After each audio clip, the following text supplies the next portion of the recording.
and hits the ground, causing paralysis. And then, at the end of the film, you got Tony Stark helping, rehabbing Rhodes. What you think about that? Like, yeah, the whole rehab thing. Well, it's like people were kind of expecting War Machine to die. Yeah, first of all, I didn't buy that at all because he should have died. You see how hard he hit the ground? He should have been dead. Like, dead. His brain would have, like, hemorrhaged inside of his head. He would have been dead. If that happened to anyone, they would have died. Flat out. So, I didn't buy that. Yeah, it's weird, like, because now you mention it, like, how did he live? Yeah. I mean, how can anyone survive that? A human being get fall wherever thousands of feet. Well, he's inside a suit, but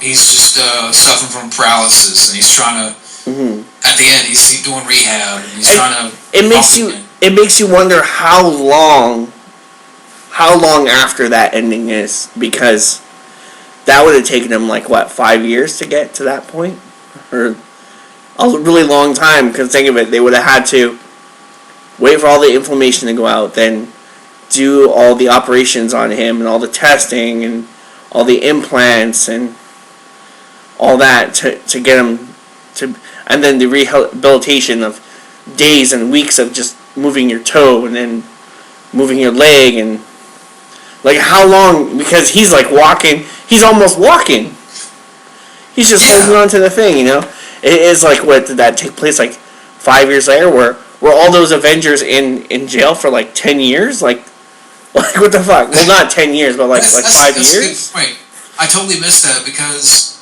the next, like, you see him hit the ground, and the next scene, like, you see Rhodes back is when he's pretty much almost walking on 2 feet. Mm-hmm. Like, they mentioned, well, he's got paralysis. Somebody, okay, he's in a wheelchair.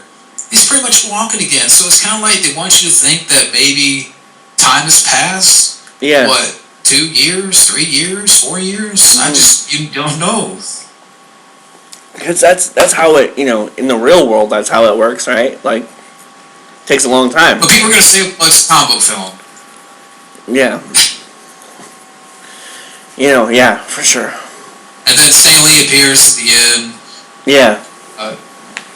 He plays the FedEx guy, comes up to the Avengers facility looking for Tony Stank. Yeah, Tony Stank. But what do you think about the ending? I think fucking Stan Lee just nailed it. Stank. Stank? This movie stank? The ending did. I was expecting more than that.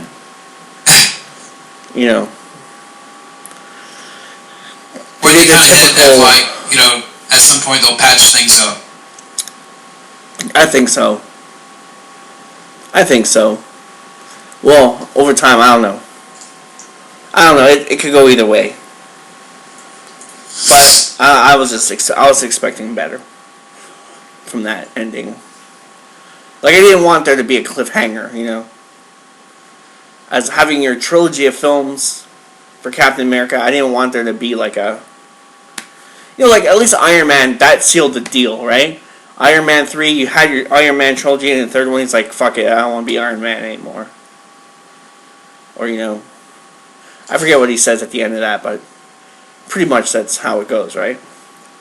And then pretty much at the end of this film, I mean, that's in case people wonder, Captain America sends Tony Stark a letter saying that I hope at some point we'll get together, patch things up, and forget about what happened.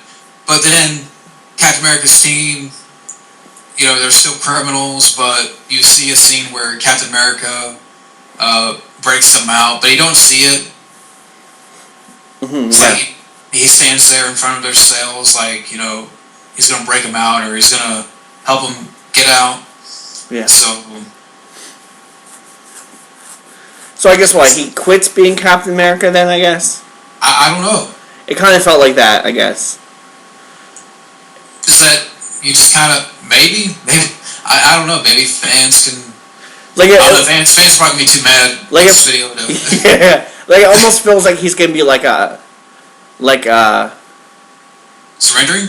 No, what do you call that? Like, a vigilante Captain America. You know, like, no longer with the system. Like a disaffected, like Rambo, like disaffected, but he'll go save the day. Yeah, because in this film, Iron Man, Tony Stark is, like I said earlier, is pretty much Ross's puppet. He believes that, we're the ones that have caused all this destruction and the cost of lives, but Captain America's like, we gotta keep on going and we gotta, stop the bad guys no matter what. Yeah. So, I know people are gonna bring that up too. I like that angle though. I like that, like Captain America was saying. Like if we sign away those rights, we're fucked. Like next time something happens, we can't even go help them, even if we want to. And if we do help, then we're automatically responsible for any bad thing that happens. So I liked it that he was against the system. Yeah, and for that's why I like Chris Evans. I like that character. Is that he's a guy's like, okay, let's go out there, let's stop these villains. Mm-hmm. Yes, there's been damages and buildings have blown up and shit, but you gotta stop them. You can't just be a pacifist, and yeah, that's why I probably would be on Captain America's side. But it's just one of these things that where the movie executes in certain things, and the story and the villain being generic, it's just, That's how I feel about this movie. It's just, yeah. It was like they rushed too many things into it, and it could have been bigger, and it could have been more epic, but it was kind of like they just wanted to get to the next one. It was kind of like this one was kind of just like a stepping stone, if that's the right word. Like, this one was just a stepping stone to get to the next phase. Well, speaking of, let me ask you a question. Do you look forward to what's coming in the future, like down the road, like Black Panther, Homecoming, Infinity War? What are your thoughts? I like to see Black Panther because it's going to be somewhere. I'm presuming it's going to take place in where he's from, right? So I want to see that. There's a lot of cool potential with that. Just because it's going to look different and feel different. Infinity War, I guess. I like the actor too. Yeah, when it gets, yeah, he was great. Ejiofor or something. I can't remember what his name is. Chadwick. What was? Oh, the actor that played Black Panther. Yeah, what was his name? I think it's like Chadwick Boseman or. Oh, I keep on thinking it's that Ejiofor. I can't pronounce that guy's name. I'll get his name. I keep on getting him mixed up with someone else. It sounds like an Ewok name, but and that's not a racist comment. That's just a comment. Yeah, Chadwick Boseman. Yeah, he was great. He had some really good stuff in there. Like when Ant-Man's like, oh, I've never met you. Like, how do you do? And he's like, what's your name? He's like, I don't care. Just things like that. He had really great presence. He was menacing too. Like when he needed to be imposing, he was imposing. Like that chase scene in the tunnel. It was great. Yeah, I like that scene too. Yeah. Or he's going down the side of the wall and he's like clawing his way down the wall. Like, I like that.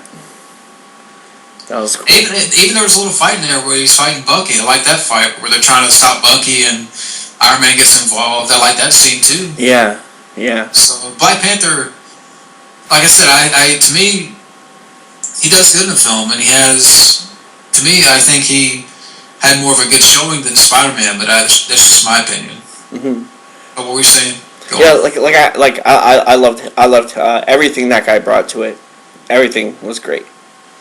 But I was really impressed with Black Widow though. Like the whole double agent thing going on. She was like the heart and the backbone of what was going on because she was always the one who was trying to talk reason between everybody. Where everybody else was like, no, I'm going to do it my way. she was always the one who was like, okay, well, if you do it this way, this is going to happen. And if you do it that way, this is going to happen. So are you sure you want to do this if you know that this could be the outcome of this? You know, it just felt like she was the one who was holding the whole team together.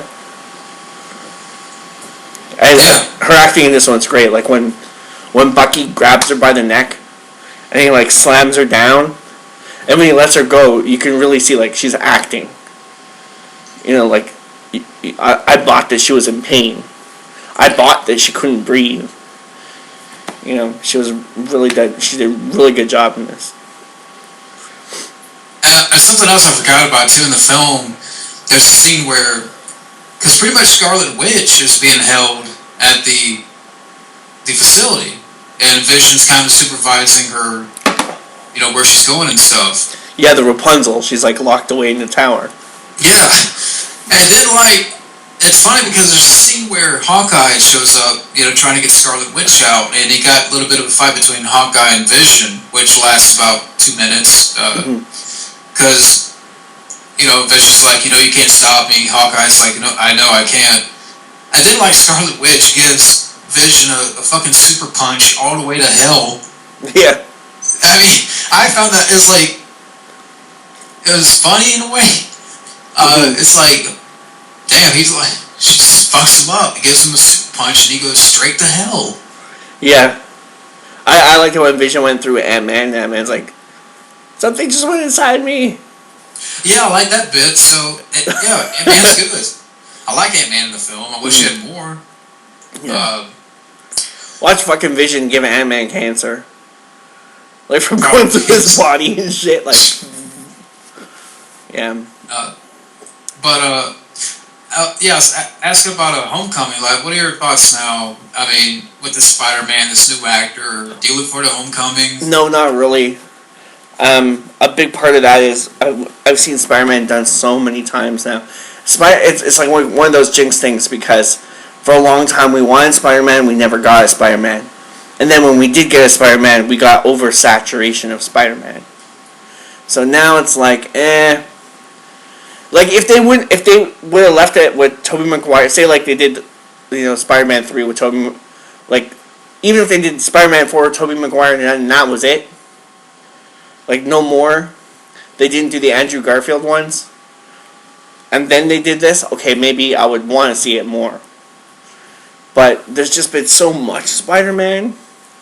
And, like, I gotta say, the last two, I hated them. So, the last three of them I really didn't like. Like, Spider-Man 3, and then the two Garfield ones I didn't like. So, it just felt like just too much Spider-Man. Like, don't get me wrong, I love Spider-Man. But too much Spider-Man is a bad thing. Especially when it's a different person every other year, and you gotta go back and restart, and you can't get past... When it takes you 10 years to get past where you were 10 years ago, then there's a problem. You know? So... Yeah, I mean, think about it. I mean, over the past 14 years, there's been 3 actors that have played Spider-Man. I'm sorry, that to me is not good. No. That's it just shows the incompetence of the studios, because they don't know how to handle this character. They don't know what to do with this character. They don't know how to execute this character. Yeah. They can't get it right. Which I want to say, and people can correct me, I swear that at one point when they first did Spider-Man, they considered Jake Gyllenhaal. Really, that would have been a nightmare. A nightmare? What do you mean? Jake Gyllenhaal as Spider-Man? Yeah. I don't see it. What about James Franco? Because I heard he was considered too.